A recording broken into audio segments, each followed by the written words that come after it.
si fa, non si sfiora nemmeno una donna, non si fa, perché lei non è solo una gonna, non esiste una cosa più bella.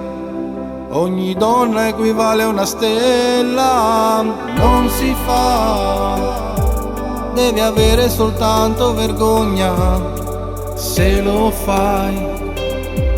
Tutta la vita questo ti segna, bisogna avere sempre rispetto, un bastardo solo non lo fa. Non si tocca una femmina, non vigliacco soltanto può fare perché sa che è fragile, e all'inferno solo marcirà. Io non ho pietà perché chi lo fa non è degno di vivere sta vita. Non si tocca una femmina, la donna non è di proprietà, non si merita chiagnere, per chi non ha un po' di dignità e non umanità. Dio sicuro lo maledirà perché è sacro ogni femmina. Siamo qua, tutti insieme dobbiamo difendere la vostra libertà. Stare uniti può dare più forza ogni singola donna.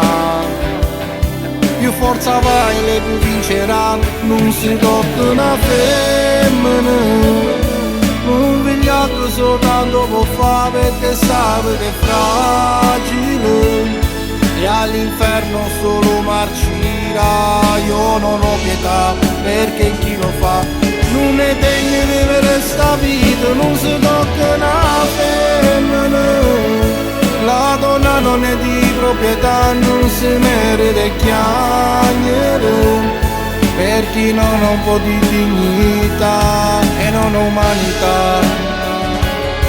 Dio sicuro lo maledirà perché è sacro ogni femmina.